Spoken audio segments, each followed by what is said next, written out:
Welcome back to the Anime Audit. This episode we are taking a deeper dive into our favorite pirate doctor. Not you, Chopper.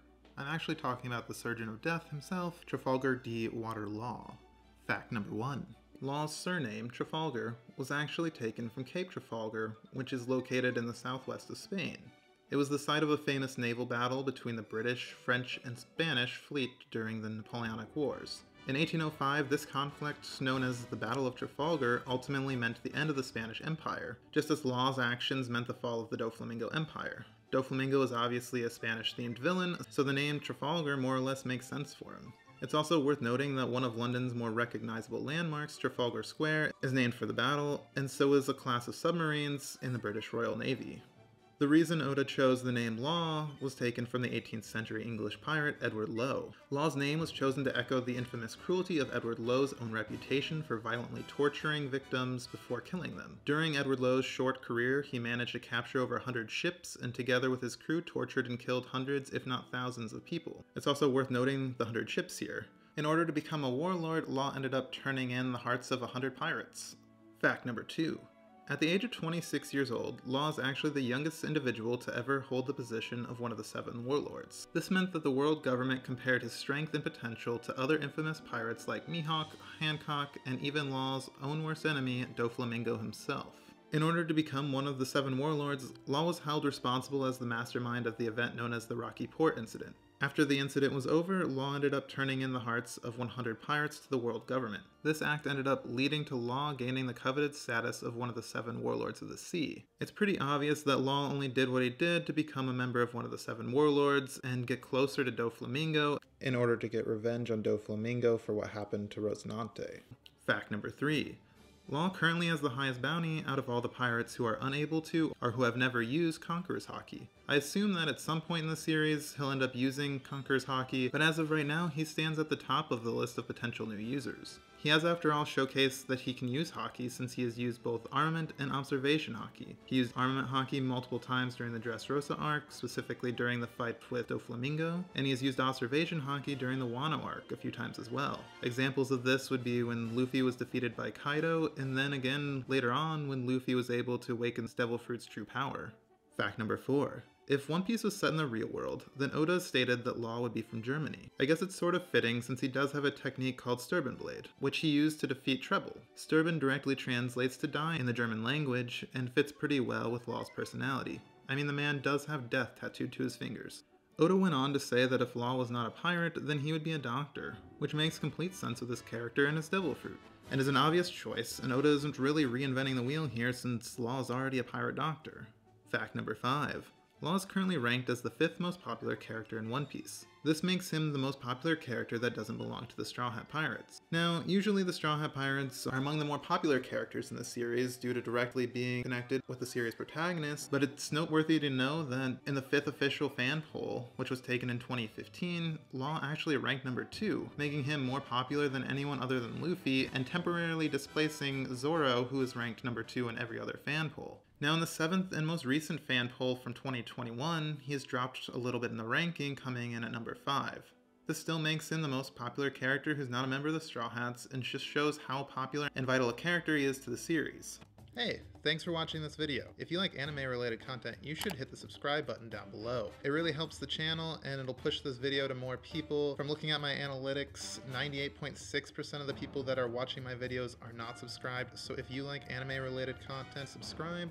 Fact number 6. With the last fact showing us just how popular Law is, it's worth noting that Oda wasn't expecting Law to be so important to the series, or popular for that matter. When Oda planned out the supernovas, he didn't plan on Law playing such a pivotal role in the series. He discussed this further on in an interview with One Piece Log. He said, "I imagined Eustace Kid would become an important character, but Law? I didn't imagine he would become such an important character. Weekly serialization is a wonderland."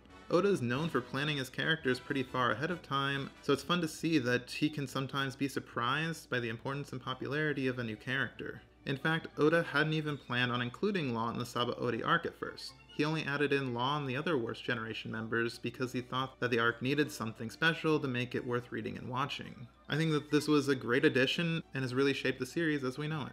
Fact number 7. Law's birthday is October 6th. which he shares with Bartolomeo and Tashigi. It's an interesting pair of characters to share a birthday with, but who am I to judge? Fact number 8. Now, for this fact, I wanted to discuss Law's Jolly Roger and the meaning behind it. Unlike many other pirates from the North Blue, the Harp Pirates do not use a skull and crossbones, but instead a smiley face. The Harp Pirates' Jolly Roger is extremely similar to that of the Don Quixote pirates, with the only difference being the cancel sign. Unlike Doflamingo's Jolly Roger, Law's doesn't have the cancel sign across it. This is most likely to refer to the final moments of Rocinante's life, in which he told Law to remember him smiling. After all, Law does carry on Rocinante's will and has devoted a good chunk of his life to stopping Doflamingo, so the relationship in direct contrast really makes sense. Fact number 9. Luffy and Law have worked together multiple times throughout the series, but there are a couple interesting parallels that I wanted to point out. When Law found out that his sister died, Law made the same crying face that Luffy made when he realized that Ace had passed away. Another instance of the Luffy and Law parallel comes from Law and Luffy's bounty. In one of Luffy's bounties, you can see Usopp in the left-hand corner, and in Law's bounty, you can actually see Beppo the bear in that same corner doing practically the same thing as Usopp. Luffy and Law both inherited their will to fight and their devil fruits from their role models early on in life, albeit in completely different circumstances, but they both received them in similar ways. I think that Oda is just trying to show us that even though these two characters have completely different personalities and goals, they are much more similar than they appear. Fact number 10. Law's sword, Kikoku, is known as the Ghost Blade. Kikoku is a large version of the typical Japanese sword type known as an odachi. Outside of its name, it's interesting to note that Doflamingo's strings were not strong enough to cut it, but they were able to destroy entire buildings, which either shows the strength that Law possesses or the strength of this blade. Interestingly enough, we don't really know why it's a cursed blade. Either we'll get more information on it in the future, or more or less it will remain a plot hole and it'll drive us crazy, until eventually when Oda gets tired of listening to us complain and gives us more information on it. Fact number 11. Law's escape from the attacks on Flevens almost directly mirrors the actions of real-life pirate Francois L'Olonnais, who was shipwrecked and attacked by Spaniards. L'Olonnais covered himself in the blood of his crew and hid amongst the dead bodies in order to survive. It's also worth noting that Francois famously cut out the heart out of a Spanish hostage to intimidate the other hostages into telling him a safe escape route. This somewhat resembles Law's act of cutting out 100 pirate hearts to become warlord. Now, we all remember how Law escaped from Flevens and can see this parallel quite clearly. Fact number 12. Law's Japanese voice actor is actually insanely popular, much more popular than I'd expected. At the time of filming this video, Law's Japanese voice actor was the 12th most searched voice actor on Behind the Voice Actors. He's voiced characters like Levi from Attack on Titan, as well as characters from Durarara, and other popular series like Seven Deadly Sins, Space Dandy, and even Digimon. His English voice actor is Matthew Mercer, and interestingly enough, Mercer also voices Levi from Attack on Titan. Outside of One Piece and Attack on Titan, he's voiced major roles including Falco from Cyberpunk Edgerunners, Jotaro Kujo from JoJo's Bizarre Adventure, Leorio from Hunter x Hunter, Hit from Dragon Ball Super, and lastly he's voiced both Yamato and Pain from Naruto. Matthew Mercer is also extremely popular online and in the YouTube and Twitch sphere for being one of the main creators of the hit series Critical Role, which, in case you weren't aware, Critical Role is a Dungeons & Dragons series which features a bunch of other popular voice actors. It's an incredibly popular series and has gained a cult-like following. Fact number 13. Did you know that Law was actually repeatedly censored throughout the series? This is really noticeable 2 different times in the anime when they have toned down Law and have removed his actions in order to make the series just a little bit more family friendly. During the manga adaptation of the Sabaody Archipelago arc, Law actually gives Kid the middle finger, but that part is more or less censored out in the Toei version of the anime. But it's also worth noting that in the English dub, Law's middle finger does make it into the final cut, and is something that I remember seeing growing up. This happens again later on in the anime when he's fighting Doflamingo. Law throws up a middle finger during the manga, but it's ultimately removed during the anime. The anime adaptation tones things down a little bit by removing the finger. While the scene is still really great and the emotion is still there, it's a little sad to lose that part of Law's attitude. I hope in the future that the anime allows Law to do this, and we get to see a little bit more of his personality. Well, that's all I have on Law today. Make sure to subscribe if you want to see more videos like this in the future.